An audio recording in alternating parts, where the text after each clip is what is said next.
नमस्कार मित्रों, कैसे हुई थी राधा की मृत्यु और क्यों तोड़ी थी भगवान श्री कृष्ण ने बांसुरी। भगवान श्री कृष्ण ने राधा पहली बार तब अलग हुए जब मामा कंस ने बलराम और कृष्ण को आमंत्रित किया। वृंदावन के लोग ये खबर सुनकर दुखी हो गए। मथुरा जाने से पहले श्री कृष्ण राधा से मिले थे। राधा कृष्ण के मन में चल रही हर गतिविधियों को जानती थी। राधा को अलविदा कहे कृष्ण उनसे दूर चले गए। कृष्ण राधा से ये वादा करके गए थे कि वापस आएंगे, लेकिन कृष्ण राधा के पास वापस नहीं आए।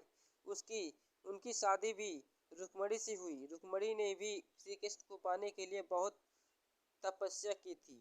श्री कृष्ण से विवाह के लिए वो अपने भाई रुक्मणी के खिलाफ चली गई। राधा की तरह वो भी श्री कृष्ण से प्यार करती थी। रुक्मणी ने श्री कृष्ण को एक प्रेम पत्र भेजा था कि वो आकर उन्हें अपने साथ ले जाए। इसके बाद ही श्री कृष्ण रुक्मणी के पास गए और उनकी शादी कर ली।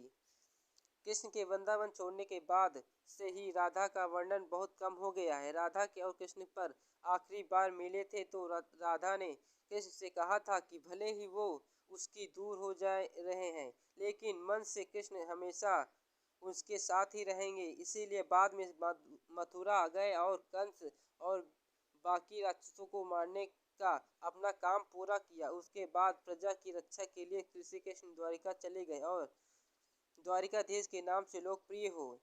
सारे कर्तव्य से मुक्त होने के बाद राधा आखिरी बार अपने प्रीतम कृष्ण से मिलने गई।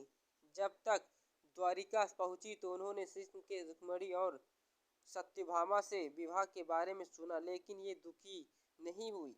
जब श्री कृष्ण ने राधा को देखा तो बहुत प्रसन्न हुए। दोनों संकेत की भाषा में एक दूसरे से काफी देर तक बातों करते रहे। राधा जी को कान्हा की नगरी द्वारिका में कोई नहीं पहचानता था। राधा के अनुरोध पर श्री कृष्ण ने उन्हें महल में एक देविका के रूप में नियुक्त किया। उन्होंने नहीं पता था कि वो कहाँ जा रही हैं, लेकिन भगवान श्री कृष्ण जानते थे कि धीरे धीरे समय बीता और राधा बिल्कुल अकेली और कमजोर हो गई। उस समय वक्त उन्हें भगवान श्री कृष्ण की आवश्यकता पड़ी। आखिर समय में भगवान श्री कृष्ण उनके सामने आ गए। कृष्ण ने राधा से कहा कि वो उनकी कुछ मांगे, लेकिन राधा ने मना कर दिया।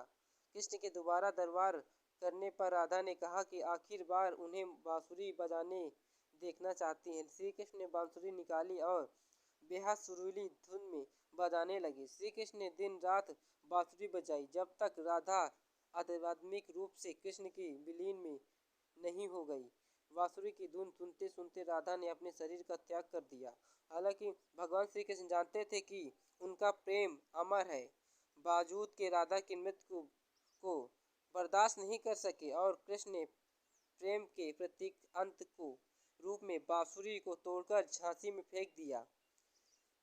उसके बाद श्री कृष्ण ने जीवन भर बांसुरी या अन्य वादक यंत्र नहीं बजाया। अगर आप हमारे चैनल पर नए हैं तो हमारे चैनल को सब्सक्राइब करें, कमेंट करें, लाइक करें, शेयर करें, बेल आइकन दबाना ना भूलें।